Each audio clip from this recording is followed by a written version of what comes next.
Hi, everyone. Welcome to Selling to Healthcare. I'm Lisa Miller. I've spent over 30 years in healthcare sales, from building lasting partnerships to driving real results for hospitals and health systems. And I'm here to share what I've learned about leading with service and how that can change the game for you, no matter where you are in your career. So, I've talked before on this show about how the C-suite doesn't actually need consensus to make a decision, like the committee informs, but the executive is the one who decides. And I'm not going to relitigate all of that today, right? I think if you've been listening, then, you've heard me make that case. What I want to talk about today is the question that comes right after that one. Because let's say you actually believe me. You stop waiting on the committee and you get yourself in front of the executive who can really make the call. So now what? Like, you're in the room, you finally got the meeting you wanted. What do you actually put in front of them? And, this is where I see so many genuinely talented salespeople just get it wrong. Because think about how hard it is to even get that meeting, right? Like, you've spent weeks, maybe months trying to get in front of this one person, and then you finally do. And what have you got? 30 minutes, maybe 45 if you're lucky, and so much is riding on it. And what most people do with that window, honestly, it kind of breaks my heart a little, because they use it to talk, they use it to present, they use it to walk through everything they prepared, when what they should be doing, right, is using it to show that executive that they actually understand. So there's this belief out there, especially around salespeople, that if you've got great relationships and you're likable enough and you've got a solid ROI story, then that's basically all you need. And look, you do need to be likable, right? You do need relationships. I'm not going to pretend otherwise. But here's what I really believe, and I've seen this over 30 years. If you build your whole sales approach on relationships and likability, that's table stakes. That is not what wins the deal. Because a hospital executive, they're not going to make a high stakes decision just because they happen to like you. So what actually wins? What wins is insight. It's showing up as somebody who, when you walk in, you've got a new idea, you've got a new way of seeing their problem that they hadn't considered before. It's being able to challenge them a little bit respectfully, right? To show up as a trusted advisor and not just another vendor. And to do that, you have to understand their world really, really deeply. Like, what's going on with Medicare, what's happening with the regulations, what's going on in their specific market. And here's the thing about healthcare, it changes constantly. Something you learned about CMS or reimbursement 5 years ago, it has probably changed dramatically this year. So it takes this constant curiosity, this willingness to just go deep and keep going deep.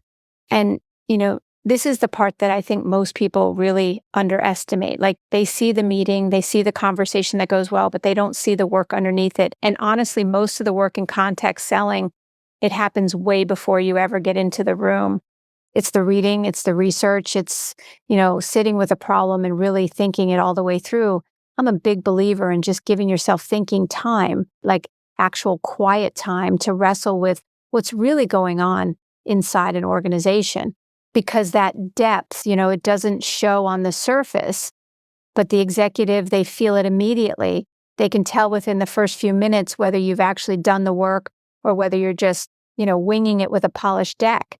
But when you understand the environment at that level, you start to see patterns, right? You start to connect things that they honestly cannot connect from the inside.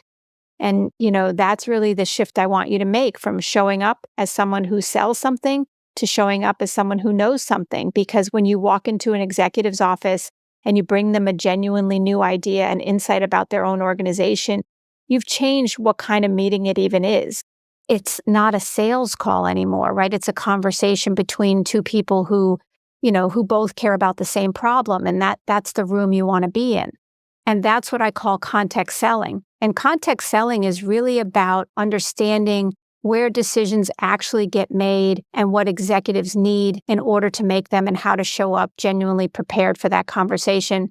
And the heart of it, the thing I really, really want you to take away today is this: context is not the same thing as information.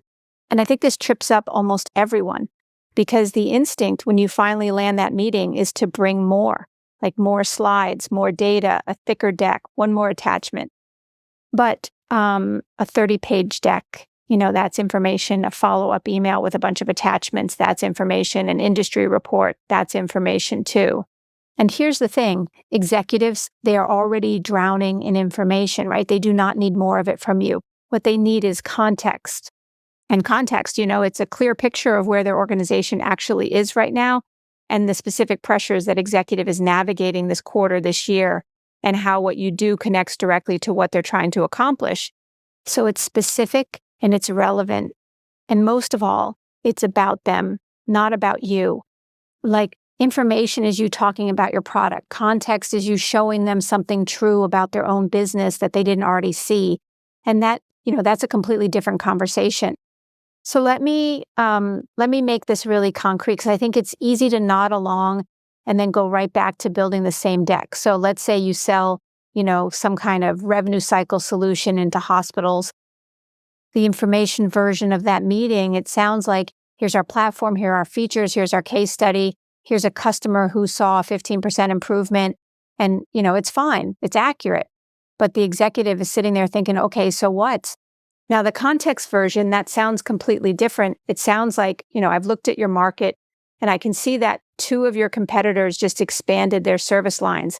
And given your payer mix, I think there's a gap showing up right here in this specific place that your own reports probably aren't surfacing for you. And here's why I think that's happening. And you see the difference, right? One of those is a pitch. And the other one, it's a conversation that the executive actually wants to be in because you've shown them their own business, through a lens they didn't have.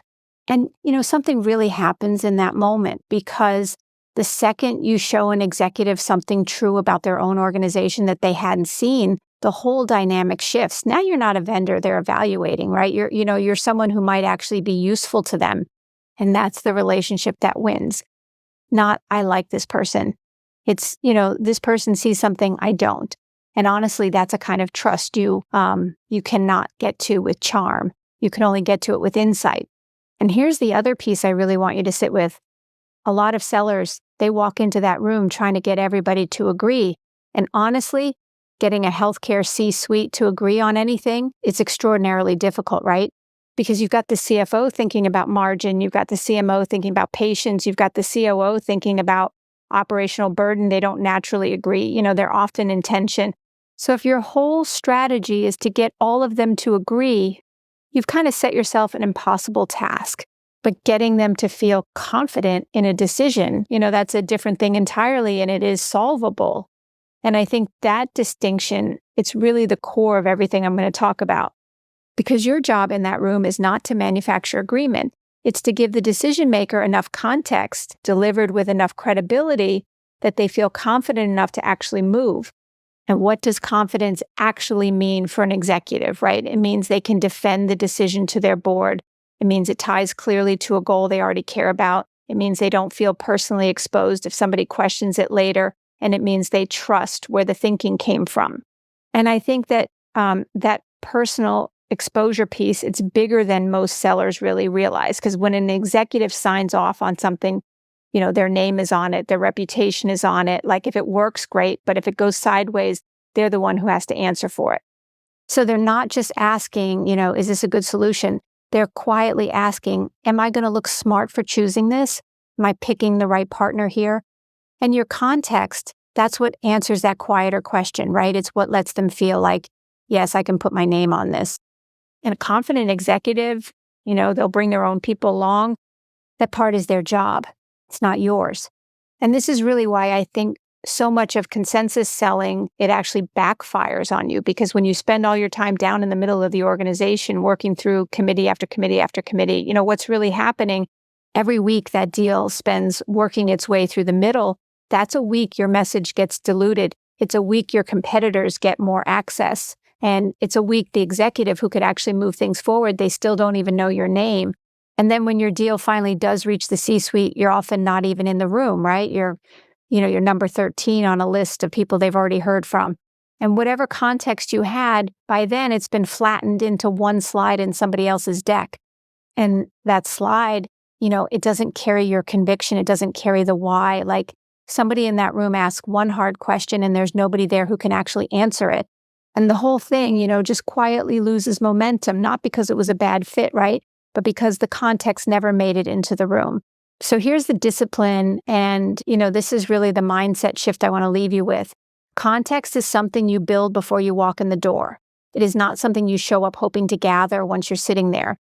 Like executive, they're not there to orient you to their world, right? They're there to find out whether you already understand it. And that means doing real homework ahead of time. And honestly, that homework, that is the job. That's not the prep for the job. It is the job. And here's the good news in all of this. Context is not some natural talent that you either have or you don't. It's a discipline, right? It's a set of things you do before you ever walk in. And anybody who's willing to actually do that work, they can build it. It's just that most people, most of your competitors, honestly, they're not willing to. And that's exactly why it's such an advantage. And I'll walk you through exactly how to do that next week, step by step. But I want you to start thinking about it now, because it really does change everything about how you prepare. So if there's one thing I want you to take away from today, it's a single question.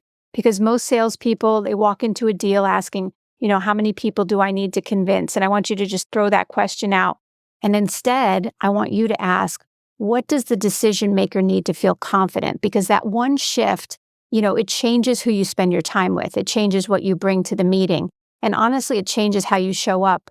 And, I know that going straight to the C-suite, it can feel risky. Like, what if I go all the way to the top and I get it wrong?